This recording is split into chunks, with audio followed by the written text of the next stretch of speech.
The Great Hall of the Galactic Council stretched for miles beneath a dome that showed the stars of 1,000 worlds. 12 different alien species sat in their designated sections, each one representing millions of years of evolution and thousands of worlds under their control. The crystalline Vexithari sparkled like living diamonds as they discussed trade routes. The towering Rathmore warriors stood silent and menacing in their battle armor. Smaller species huddled together in groups, their voices creating a constant hum of different languages and sounds. Council Overseer Vexithari raised one of his crystal arms and the hall fell silent. His voice rang out clear and cold like breaking ice. We gather today for the annual review of developing species across our controlled sectors. The words echoed through the vast space. Most sectors show normal progress. Primitive species remain contained. Advanced species continue their assigned roles.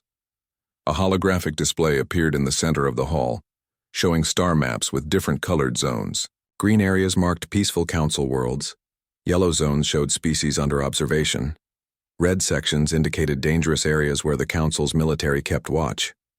Far on the edge of the display, a tiny blue dot pulsed weakly. Sector 7 Alpha remains stable, continued Vexithari. The species on the third planet of the Sol system shows no significant advancement. They continue their primitive wars and resource conflicts. Current classification remains Class D Restricted Zone. No contact. Protocols remain in effect. High Counselor Rathmore stepped forward, his massive frame casting shadows across nearby delegates. His voice rumbled like distant thunder. The humans have shown no technological growth worthy of concern. Their weapons remain chemical-based. Their space travel extends only to their immediate planetary neighbors. They pose no threat to galactic stability. Several other council members nodded in agreement. The topic of Earth rarely took more than a few minutes during these meetings. It was a small, violent world on the edge of nowhere, populated by a species too dangerous to contact and too primitive to worry about. The Council had been watching Earth for over 200 years, ever since they first detected radio signals from the planet. Every observation confirmed their initial assessment. Humans were violent, unpredictable, and completely unsuited for galactic society. What the Council did not know was that humans had been watching them too. Captain Li Wu-jin stood on the bridge of the Silent Dawn, humanity's first deep space vessel capable of traveling beyond the solar system. The ship hung invisible in the darkness between stars, its revolutionary cloaking technology bending light and energy around its hull. No alien sensor could detect it. The technology was uniquely human, developed through decades of secret research.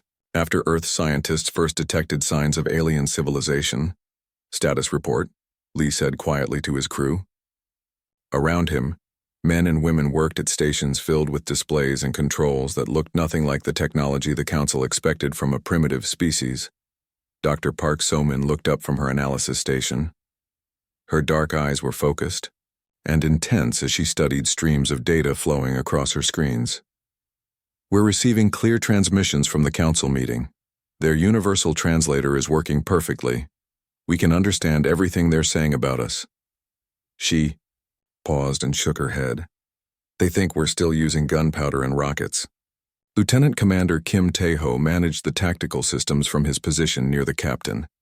His fingers moved quickly across holographic controls as he monitored nearby space for any signs of alien ships.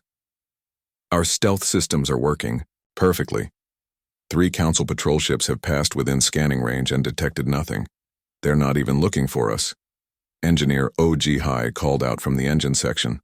"FTL drive is stable. We can jump to any location in this sector within minutes.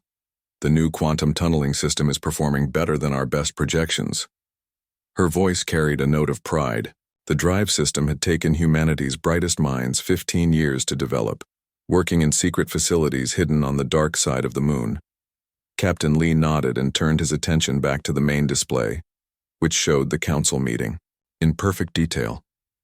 The aliens continued their discussion of various species across the galaxy, completely unaware that representatives of one of those species were watching and listening to every word. "Continue monitoring. I want to know everything about their military capabilities, their territories, and their plans for species like us." The truth was, that humanity had been preparing for this moment for decades. When Earth's deep space telescopes first detected artificial structures around distant stars, the world's governments had secretly united for the first time in human history. Every nation contributed resources to a massive hidden project designed to answer one crucial question: were humans alone in the universe? And if not, what did the other species want with Earth? The answer had been both disappointing and terrifying. Humans were not alone, but the galaxy's existing civilization wanted nothing to do with them. Worse, the aliens seemed to consider humans too dangerous to contact and too primitive to respect. The Council's files on Earth, which human hackers had accessed through captured alien communication relays, painted a picture of humanity as savage, barbarians who would destroy galactic peace if allowed to expand beyond their home world. "Captain," Dr. Park said, her voice tight with concern, "you need to see this transmission from the Council archives." She transferred data to the main screen, and everyone on the bridge fell silent as they read the report. The document was a Council assessment of humanity dating back 50 years. It described humans as aggressively territorial, technologically primitive, and unsuitable for integration into galactic society. The report recommended permanent quarantine of the Sol system and suggested that if humans ever developed interstellar travel, the Council should consider containment measures to protect galactic stability. Containment measures, Kim repeated quietly. "They're talking about destroying us if we leave our solar system." Lee felt his jaw tighten as he read the report. The Council had been watching Earth through hidden observation posts, recording human conflicts and wars. But they had completely missed humanity's capacity for cooperation and growth. They saw only the violence and competition, ignoring the fact that humans had created art, music, literature, and science even in the midst of their darkest periods. "They don't understand us at all," said HFY. "They think we're just violent animals." "That might be our advantage," Lee replied. He had served in Earth's unified Space Force for 20 years, working his way up from a simple pilot to commanding humanity's most advanced vessel. He understood strategy and tactics better than most, and he could see the possibilities in the Council's ignorance. "They're not prepared for what we've actually become." The display changed again as the Council meeting continued. This time the aliens were discussing a rebellion on a distant world where a species called the Cathandra had refused to follow Council mining quotas. The Council's response was swift and brutal. Military ships surrounded the rebellious planet and destroyed 3 major cities from orbit as an example to others. 20 million beings dead, Dr. Park whispered as the casualty reports came through the alien transmissions. They killed 20 million people for refusing to mine enough minerals. The bridge crew watched in horrified silence as the Council members discussed the action as if they were talking about pruning plants in a garden. To them, the destruction of cities and the deaths of millions were simply tools of governance, necessary measures to maintain order across their vast empire. "Now I understand why they don't want to contact us," Lee said grimly. "We would never accept this kind of rule. Humans don't kneel easily." Kim nodded. "And now we know what happens to species that refuse to kneel." The Silent Dawn continued its silent observation as the Council meeting concluded. The aliens discussed trade agreements, territorial disputes, and expansion plans, never once considering that a human ship might be listening to their every word. They had grown comfortable in their position as the galaxy's rulers, never imagining that a primitive species might have developed technology advanced enough to spy on them. As the alien delegates began to leave the Great Hall, Captain Lee made a decision that would change the course of human history. "Set course for Earth," he ordered. "We need to warn our people about what's coming." The Silent Dawn turned silently in space and activated its FTL drive, disappearing into quantum space and leaving no trace of its presence. Behind them, the Council continued with their daily routines, completely unaware that the quiet species they had dismissed as primitive savages had just declared a secret war for survival that would shake the foundations of galactic civilization. 3 months after the Silent Dawn returned to Earth with its disturbing intelligence about the Galactic Council, humanity began the largest secret military and diplomatic operation in its history. Hidden shipyards on the far side of the moon, worked around the clock, building vessels that could travel between stars without being detected. Meanwhile, Earth's best scientists studied every piece of alien technology they could intercept, learning the Council's weaknesses and blind spots. The Council, however, remained completely unaware of human activities. Their sensors continued to show Earth as a quiet, primitive world with basic chemical rockets and simple radio communications. When their automated monitoring stations detected unusual energy readings from the Sol system, Council technicians dismissed them as solar flares or natural phenomena. Council Overseer Vexithari stood in his private chambers, reviewing the latest reports from border sectors. His crystalline body reflected the light from dozens of displays showing star maps, resource reports, and military positions. As always, the report on Sector 7 Alpha took up barely half a page. Human activity remains within expected parameters, the report stated. No signs of technological advancement beyond predicted levels. Continued quarantine recommended. What Vexithari did not know was that human ships had been operating in his sector for weeks, gathering intelligence and making contact with species that the Council had oppressed or ignored. The human approach was unlike anything the galaxy had seen before. Instead of demanding tribute or threatening violence, human diplomats offered friendship, trade, and mutual assistance. Ambassador No Sung-woo had spent his entire career preparing for this moment. As Earth's former ambassador to the United Nations, he understood the delicate art of diplomacy between different cultures. Now he faced an even greater challenge, representing humanity to alien species that had been told humans were savage and dangerous. His first contact came with the Cathandra, the same species that had been brutally punished by the Council just months earlier. The surviving Cathandra lived in hidden colonies scattered across asteroid fields, constantly moving to avoid Council patrols. They were a peaceful people who had only wanted to control their own resources instead of sending everything to Council. Worlds No approached their leaders carefully, using protocols developed by Earth's xenological teams. He brought gifts of art, music, and literature from Earth, along with offers of technological assistance and protection. The Cathandra were suspicious at first, having learned to fear any contact with spacefaring species. "Why do you help us?" asked Cathandra Elder Sifara, her forearms crossed in a gesture of doubt. "All the star travelers serve the Council. All demand tribute and obedience." No smiled gently and activated a small device that projected images from Earth. The Cathandra watched in amazement as they saw human cities, human art, and human families living together in peace. "We help because we know what it means to be threatened by those who are stronger," he said simply. "We help because it is right." The Cathandra had never heard such words from a spacefaring species. In their experience, advanced civilizations took what they wanted and destroyed anyone who resisted. The concept of helping others without demanding payment was completely foreign to galactic politics. While Ambassador No worked to build relationships with oppressed species, Commander Yoon Hai-wan led humanity's growing stealth fleet in reconnaissance missions throughout Council space. Her ships were marvels of human engineering, combining technologies that the Council had never thought to use together. Human creativity and willingness to try unconventional approaches had produced vessels that could hide from any known scanning system. The breakthrough came when a Council science vessel suffered a catastrophic engine failure while studying a quantum anomaly near Jupiter. The ship, carrying a crew of 12 alien researchers, was dying in space with no hope of rescue. Council protocol required other ships to avoid the area until the radiation levels dropped, which would take weeks. The crew would be dead long before then. Captain Lee Woo-jin received the distress signal first.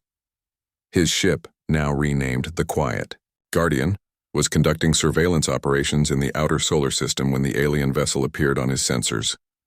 The logical choice was to remain hidden and let the aliens die. After all, these were representatives of the same Council that wanted to exterminate humanity. But Lee was human, and humans had never been known for making the logical choice when people needed help. "Prepare for emergency rescue operations," he ordered his crew. "We're going to save them." Dr. Park So-min looked up from her station in surprise. "Sir, if we rescue them, They'll know we exist. They'll report back to the Council about our capabilities. Lee nodded grimly. I know, but we can't let them die when we have the power to save them. That's not who we are. The rescue operation was unlike anything the alien survivors had ever experienced. Human medics worked frantically to save lives using techniques and medicines that seemed impossible to the aliens. Human engineers risked their own safety to extract trapped crew members from the damaged sections of the ship. Most shocking of all, the humans asked for nothing in return. The rescued aliens were members of the Althari species, known throughout the galaxy for their scientific achievements and peaceful nature.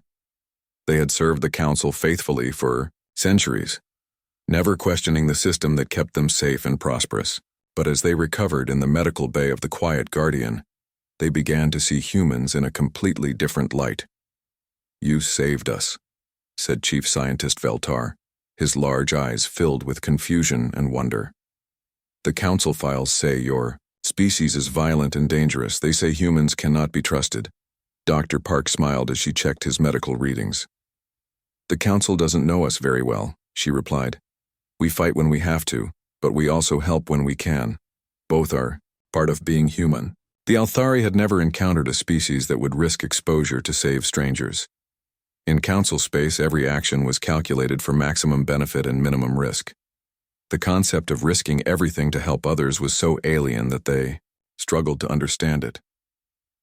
Over the following days, as the human medical team nursed the aliens back to health, the Althari learned more about humanity than the Council had discovered in 2 centuries of observation. They learned that humans had created art that celebrated both war and peace. They learned that human history was filled with examples of people sacrificing themselves for others. Most importantly, they learned that human violence was usually directed at protecting the innocent rather than conquering the weak. We have made a terrible mistake, Veltar confided to his fellow survivors. These humans are not the monsters the Council described. They are more like us than any species we have ever met. Meanwhile, the Council's intelligence division had finally begun to notice unusual patterns in their sensor data. Energy signatures that had been dismissed as natural phenomena were appearing too frequently and in too many locations to be random. Quantum disturbances suggested the presence of advanced FTL drives, but no known species in that region possessed such technology. Council Intelligence Director Zarqueth studied the reports with growing concern. His insectoid features remained expressionless, but his forearms moved in agitation as he processed the implications. These readings suggest the presence of at least 30 unidentified vessels operating in our border sectors, he reported to his superiors. The technology appears to be highly advanced, possibly beyond our own capabilities. High Counselor Rathmore received the report with typical military skepticism. Impossible, he declared. We monitor all species capable of interstellar travel. No one in those sectors possesses such technology. The readings are consistent across multiple sensor networks, Zarqueth insisted. Whatever is causing these disturbances, it represents a significant advancement over anything we have previously encountered. Rathmore studied the star charts showing the areas where the mysterious signals had been detected. Most were in remote sectors where only a few primitive species existed under Council observation. The idea that any of those species could have developed advanced stealth technology was laughable. Increase patrols in affected sectors, he ordered finally. If unknown vessels are operating in our space, we will find them and deal with them accordingly. But the Council's patrols found nothing. Human ships continued their missions, always staying one step ahead of alien search patterns. The humans had studied Council tactics for months, learning their blind spots and predictable behaviors. Where Council commanders expected conventional military formations, humans used guerrilla techniques perfected through centuries of asymmetric warfare. The rescued Althari scientists returned to their homeworld with a story that shocked their entire species. They spoke of humans who risked everything to save strangers, who offered friendship instead of demands, and who possessed technology that seemed to achieve impossible things. Word spread quickly through Althari society, and from there to other species that had maintained quiet contact despite Council restrictions. For the first time in galactic history, species began to whisper about an alternative to Council rule. They spoke of humans who treated others as equals rather than subjects. The truth hit the Galactic Council like a plasma torpedo through an unshielded hull. Council Intelligence Director Zarqueth stood before the assembled delegates, his forearms trembling as he delivered the most shocking report in galactic history. The Great Hall fell silent as the implications of his words sank into 12 different alien minds. "The energy signatures we have been tracking belong to human vessels," he announced, his voice echoing through the vast chamber. "The species we classified as primitive has achieved not only interstellar travel, but also stealth technology that surpasses our most advanced systems. They have been operating in our space for months without detection." High Counselor Rathmore rose to his full imposing height, his armored form casting long shadows across the chamber floor. "Impossible," he rumbled. "Our last assessment showed humans using chemical rockets and primitive electronics. They lack the mathematical understanding necessary for FTL travel." Zarqueth activated the central holographic display, showing detailed sensor readings from across Council space. "These readings are consistent with at least 50 vessels of unknown configuration operating throughout our border sectors. The technology appears to be based on principles we do not fully understand. More concerning, we have confirmed reports of human contact with 18 different species under our protection." The revelation sent waves of shock and anger through the assembled delegates. Species that had ruled the galaxy for millennia suddenly found themselves facing the impossible.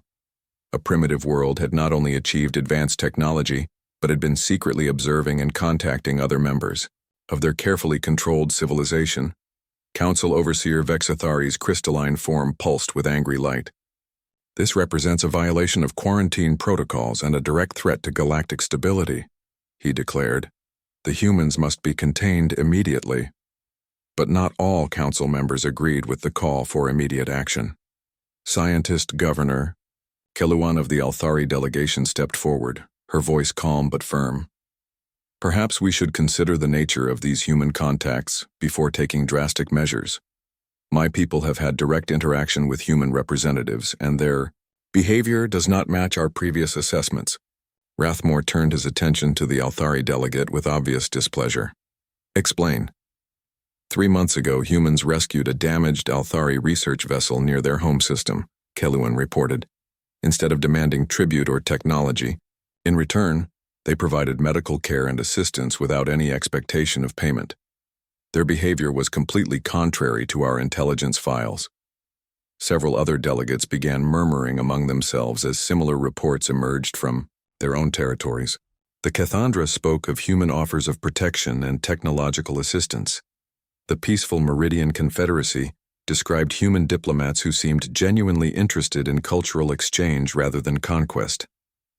Even the warlike Thrax admitted that human contact had been respectful and non-threatening. High Counselor Rathmore listened to these reports with growing fury. In his military mind, the situation was clear and simple. An unknown species had violated Council space, made unauthorized contact with protected civilizations, and demonstrated technological capabilities that posed a potential threat to galactic security. The solution was equally simple: eliminate the threat before it could grow stronger. "These reports only confirm the danger," he announced. "The humans are clearly conducting a coordinated intelligence operation designed to undermine Council authority. They are turning our protected species against us through propaganda and false promises. This cannot be allowed to continue." The debate that followed split the Council down the middle. Military delegates and conservative species called for immediate action against Earth, while scientific and diplomatic representatives urged caution and further investigation. The argument raged for hours, as each faction presented their evidence and theories about human intentions. Meanwhile, on Earth, humanity was preparing for the war they knew was coming. Captain Shin Dong-hyun stood in the command center of Luna, Base 1, humanity's primary military facility hidden on the dark side of the moon. Around him, the greatest military and scientific minds of Earth worked frantically to prepare defenses against an enemy that outnumbered them by millions to one. "Status report," he called out to his staff officers. "Industrial production has been converted to military specifications," reported Colonel Park Jae-sung. Every major nation has committed their full manufacturing capacity to the defense effort. We're producing ships and weapons at rates that would have been impossible just 5 years ago. Dr. John Myung looked up from her research station, her eyes red from weeks of sleepless work. We've made significant progress reverse engineering the alien technology from the rescued Council ship. Our new weapons systems should be effective against Council shields and armor, but we're still outnumbered by factors we can't overcome through technology alone. Shin nodded grimly. He had served as Earth's military liaison to the secret space program since its beginning, and he understood the mathematics of interstellar warfare better than anyone. Humanity had advantages in technology and tactics, but the Council had advantages in numbers and resources that seemed impossible to overcome. "What about our allies?" he asked. Ambassador No entered the command center at that moment, his expression mixing hope with concern. 17 species have pledged various levels of support, he reported. The Kethandra are willing to provide intelligence and safe havens. The Althari offer scientific assistance and medical support. Several others promise to remain neutral rather than assist the Council. "And the bad news?" Shin prompted. "The bad news is that none of them are willing to openly join us in military action against the Council," No admitted. "They've lived under Council rule for too long. They're afraid of the consequences if we fail." The discussion was interrupted by urgent alerts from the communications center. Lieutenant Kim Hanul burst into the command center with a message that made everyone's blood run cold. "Sir, we're receiving priority transmissions from our scout ships. A massive Council fleet is assembling in the Proxima sector. Estimated strength, over 300 vessels including Dreadnought-class battleships." The command center fell silent as the implications sank in. A fleet of that size could sterilize entire star systems, reducing planets to radioactive debris in a matter of hours. Earth's entire defense force consisted of fewer than 60 ships, most of them built in the last few months using untested designs and experimental technology. Dr. John's voice was barely a whisper. "They're not coming to negotiate." Captain Shin activated the global communication system, linking Luna Base 1 with every military installation on Earth and throughout the solar system.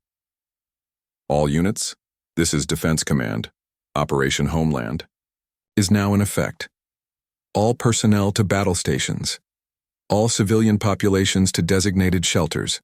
This is not a drill." Across Earth, humanity responded to the crisis with the same unity that had built their secret space program. National boundaries and political differences disappeared as every human being understood they faced extinction as a species. Factories that had been producing consumer goods days earlier now churned out military equipment around the clock. Children said goodbye to parents who left to crew defensive platforms throughout the solar system. The entire human race prepared to fight for their survival. High Counselor Rathmore stood on the command deck of his flagship, the Eternal Dominion, as the Council fleet prepared to depart for the Sol system. Around him, 300 of the most advanced warships in galactic history made final preparations for what he expected to be a simple extermination mission. "Fleet status report," he commanded.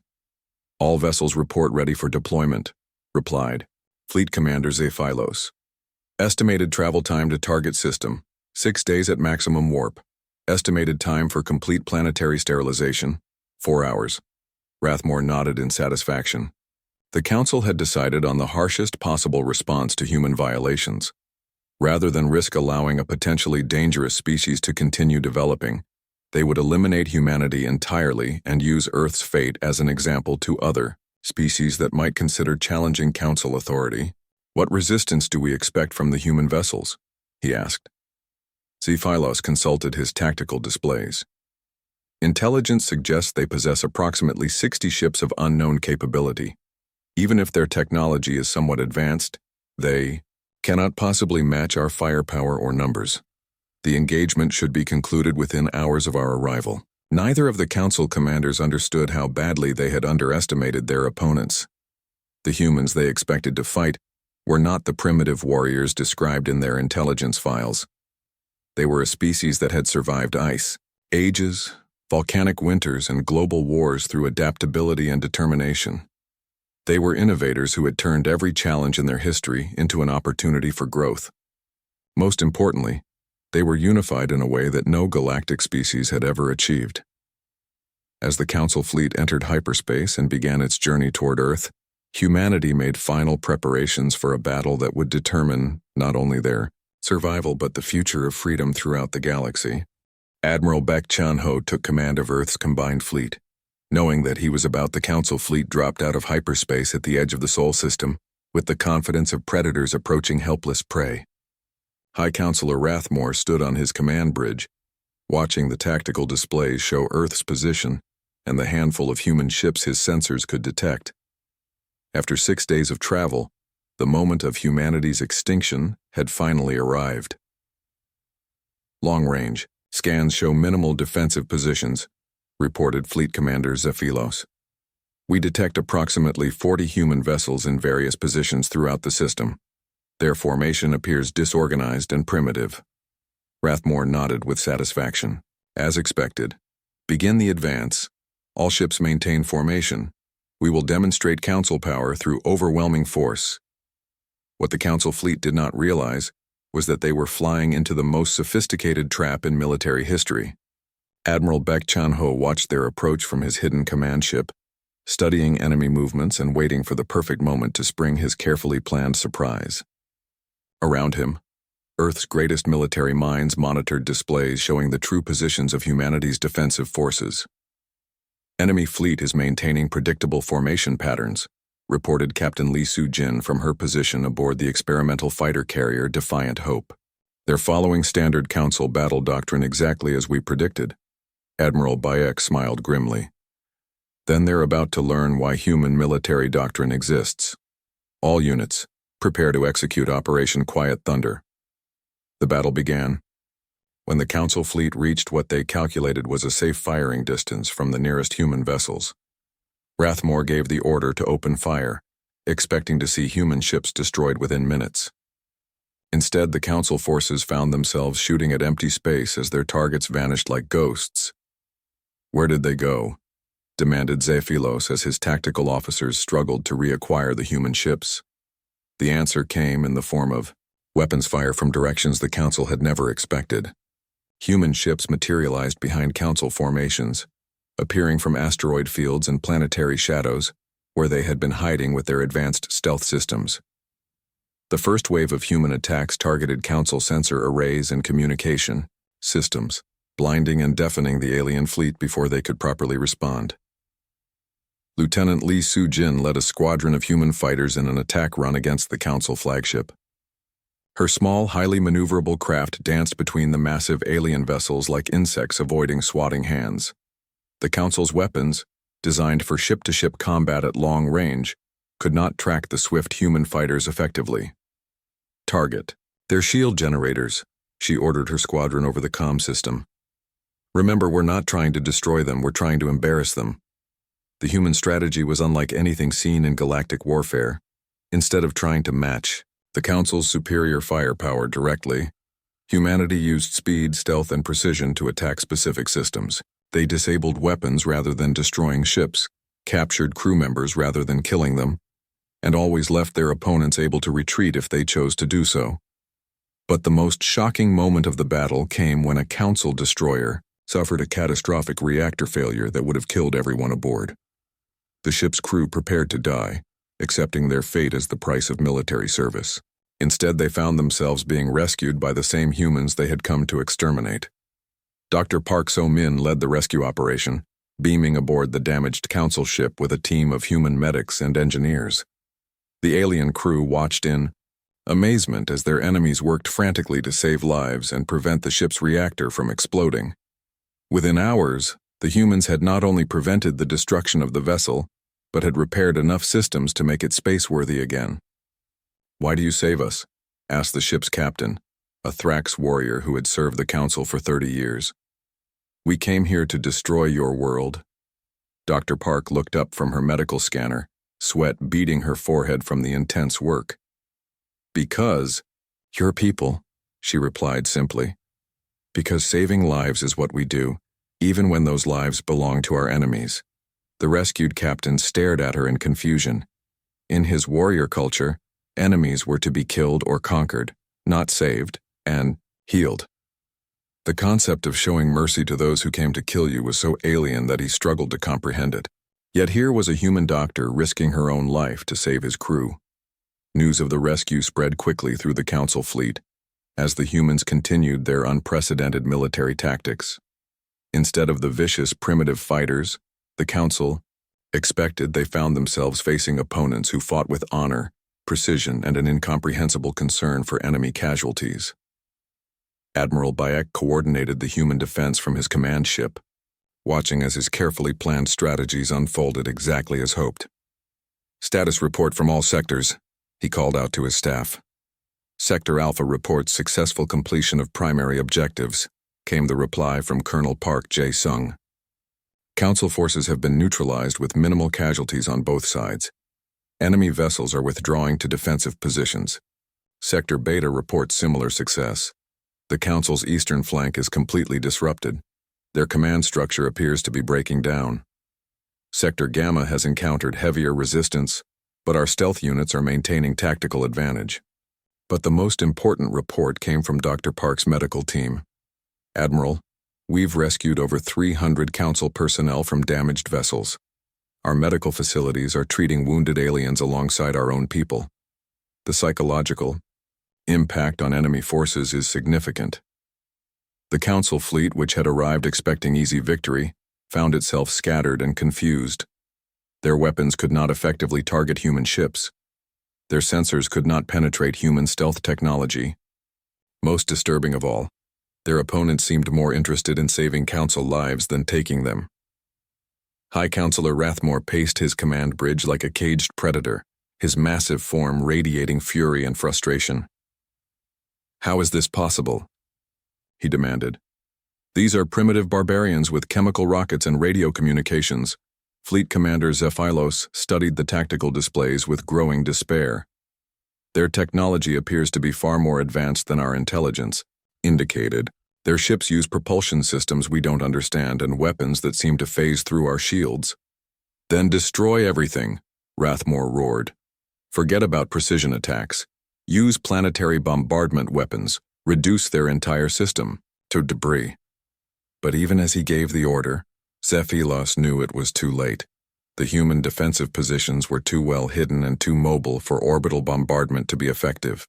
Worse, the human fighters continued to appear and disappear at will, striking at critical systems and then vanishing before the Council could respond. The psychological impact was perhaps even more devastating than the military defeat. Council forces had expected to fight savage primitives who would die screaming in terror. Instead, they faced disciplined opponents who fought with impossible skill and then risked their own lives to rescue enemy survivors. Captain Lee Soo-jin's fighter squadron had disabled 6 Council vessels without killing a single enemy crew member. As she led her pilots back to their carrier, she received a transmission from one of the Council ships they had just attacked. The alien captain's voice was filled with confusion and something that might have been respect. "Human pilot, why do you spare us?" the alien asked. "Your weapons could have destroyed us completely." Lee considered her answer carefully. "Because destroying you wouldn't make us safer," she replied. "Because maybe someday you'll understand that we're not your enemies. We just want to be free." The transmission ended in silence, but Lee knew her words would spread throughout the Council fleet. Seeds of doubt were being planted in minds that had never questioned the righteousness of their cause. As the first day of battle ended, the impossible had happened. Humanity had not only survived the Council's attack, but had turned it into a demonstration of human capabilities and values that shocked the galaxy. Council forces retreated to defensive positions while their commanders struggled to understand how their overwhelming advantage had become a humiliating defeat. Dr. Park broadcast a message to the Council fleet that would be remembered throughout galactic history. "To the commanders and crew of the Galactic Council forces," she began, her voice calm and professional. "You came here believing that humans are violent and dangerous. We have shown you that while we will defend ourselves when threatened, we prefer to heal rather than harm. Your wounded are being treated in our medical facilities alongside our own people. Your damaged ships are being repaired by our engineers. We offer you this demonstration of human character not as weakness, but as an invitation to reconsider what you think you know about us. The message concluded with an offer that stunned the Council leadership. We propose a ceasefire and negotiations. Not surrender, not submission, but genuine discussion between equals. We believe that understanding is possible between our peoples, if you are willing to abandon your preconceptions and see us as we truly are. The Council fleet faced a choice they had never imagined having to make. They could continue fighting an enemy that... The ceasefire that began in the Sol system spread across the galaxy like ripples in a vast pond. Within days of humanity's stunning defensive victory, 17 different species had declared their independence from Council rule. The news that a primitive species had not only defeated the mighty Council fleet, but had offered mercy to their attackers shattered the foundation of galactic politics. President Han Jae-min stood before the emergency session of Earth's united government, addressing representatives from every nation on the planet. The weight of history pressed down on his shoulders as he prepared to make decisions that would shape humanity's future among the stars. The Council has agreed to temporary negotiations, he announced to the Assembly. Their fleet remains at the edge of our system, but they have ceased hostile actions and accepted our offer of medical assistance for their wounded. We now face the greatest diplomatic challenge in human history. The hall erupted in discussion as representatives debated humanity's next moves. Some called for pressing their military advantage while the Council was confused and demoralized. Others urged caution, fearing that pushing too hard might provoke an even larger military response. But President Han had already made his decision, based on the values that made humanity unique in the galaxy. We will not become conquerors, he declared, his voice carrying across the assembly hall. We fought to protect ourselves and our freedom.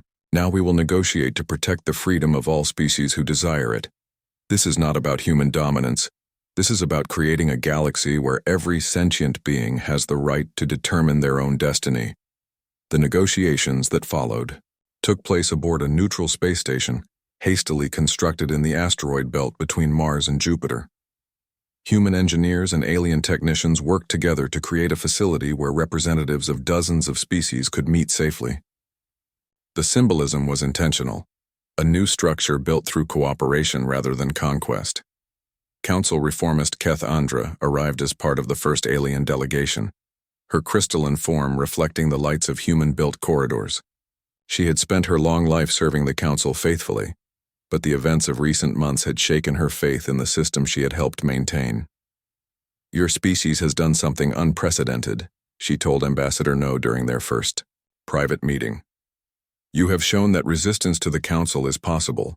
More importantly, you have shown that victory does not require becoming like your enemies. No nodded thoughtfully. We learned long ago that how you win is just as important as whether you win. A victory that destroys your soul is really a defeat. The negotiations faced enormous challenges from the beginning. 12 different alien species had ruled the galaxy for thousands of years, growing comfortable with their positions of power and privilege. Many Council members could not imagine a system that treated all species as equals rather than arranging them in hierarchies of dominance and submission. High Counselor Rathmore remained the strongest voice of opposition to any change in galactic order. His military mind could not accept that his overwhelming force had been defeated by what he still considered primitive tactics. During one heated session, he rose to his full imposing height and addressed the assembly with barely controlled fury. You speak of equality and freedom as if these concepts have meaning on a galactic scale, he declared. Order requires hierarchy. Peace requires control. The Council has maintained stability for millennia by keeping dangerous species contained and ensuring that resources flow to those capable of using them wisely. President Han stood to respond, his small human frame dwarfed by the alien warrior, but his voice carrying absolute conviction. You call it stability, but we call it oppression. You destroyed the Keithandra cities to maintain your order. You planned to exterminate humanity to preserve your peace. That is not civilization. That is tyranny. The debate that followed would later be called the Great Re-Examination, as species after species began to question the foundations of galactic society. The Althari presented evidence of Council suppression of scientific research that might threaten established power structures. The Meridian Confederacy described centuries of forced tribute and cultural restrictions. Even some traditionally loyal Council species began to express doubts about the system they had supported. But the real breakthrough came when Captain Yang Min-ho presented the results of humanity's exploration beyond Council space. His ship, the New Horizon, had discovered 17 previously unknown intelligent species living in regions the Council considered empty because they lacked valuable resources. These species developed advanced civilizations without any contact with the Council, he reported to the stunned assembly. They trade freely with each other, share knowledge and resources, and resolve conflicts through negotiation rather than force. They prove that galactic civilization can exist without the Council's authoritarian control. The revelation that thriving civilizations existed outside Council influence shattered the last arguments for maintaining the old system. If species could cooperate and prosper without central control, then the Council's claims of necessity were revealed as self-serving propaganda. Over the following months, a new galactic structure began to emerge. The Galactic Cooperative replaced the Council's rigid hierarchy with a voluntary association of equals. Species could join or leave freely, contribute according to their abilities, and receive assistance based on their needs. Most importantly, no species could be forced to comply with decisions they had not participated in making. Earth became the diplomatic center of the new organization, not through conquest, but through invitation. Other species recognized that humans had demonstrated the principles that would guide the cooperative: defense of freedom, protection of the weak, and cooperation between equals. The transformation was not without its challenges. Several military species refused to accept the new order and retreated to distant sectors where they attempted to maintain their own authoritarian enclaves. Some traditional Council species struggled to adapt to a system that valued diversity over conformity. Pirates and raiders initially saw the transition period as an opportunity for increased lawlessness. But humanity's response to these challenges demonstrated the same creativity and moral courage that had won them victory in the Sol system. Instead of using military force to impose order, the cooperative developed rapid response teams that offered protection and assistance to threatened species. Instead of punishing dissent, they created forums for peaceful debate and compromise. Dr. Jian Mi-young led the technological sharing initiatives that became one of the cooperative's greatest successes. Human innovations in energy production, medical technology, and space travel were freely shared with other species, while alien advances in mathematics, materials science, and biological engineering flowed back to Earth. The combination of different approaches and perspectives led to scientific breakthroughs that no single species could have achieved alone. "This is what we dreamed of when we first detected alien signals," she told a gathering of researchers from 30 different species. "Not conquest or domination, but cooperation and mutual growth. Together we can achieve wonders that none of us could accomplish alone." The first joint exploration mission launched 2 years after the Battle of Sol. Captain Yang Min-ho commanded a mixed crew of humans and aliens aboard the starship Unity, exploring regions of space that had remained mysterious even to the old Council. What they found exceeded everyone's expectations. Ancient ruins on distant worlds revealed evidence of previous galactic civilizations that had risen and fallen long before the Council's formation. Exotic phenomena suggested the existence of other dimensions and parallel realities. Most exciting of all, they discovered clear signals from beyond the galactic rim, indicating the presence of other galactic civilizations with whom contact might someday be possible. "We stand at the beginning of a new age," Yang reported during his first transmission back to cooperative headquarters. "The galaxy is far larger and more wonderful than any of us imagined. There are mysteries here that will take us thousands of years to explore, and we will explore them together." The Galactic Cooperative's founding principles were formally established in the Treaty of New Beginnings, signed aboard the Unity, while it orbited a newly discovered world that would become the first jointly colonized planet in galactic history. The treaty's preamble, written jointly by human and alien philosophers, captured the spirit that would guide galactic civilization for generations to come. "We, the free species of this galaxy, unite not in conquest, but in cooperation, not in dominance but in diversity, not in fear but in friendship. We recognize that the greatest achievements come from combining different perspectives, that the greatest strength comes from protecting the weakest among us, and that the greatest wisdom comes from admitting what we do not yet know. The quiet species that had once been dismissed as too primitive for contact had become the catalyst for the greatest transformation in galactic history. Humanity's surprise to the galaxy was not their technology or their military prowess, but their stubborn insistence that every sentient being deserved freedom, respect, and the opportunity to reach their full potential.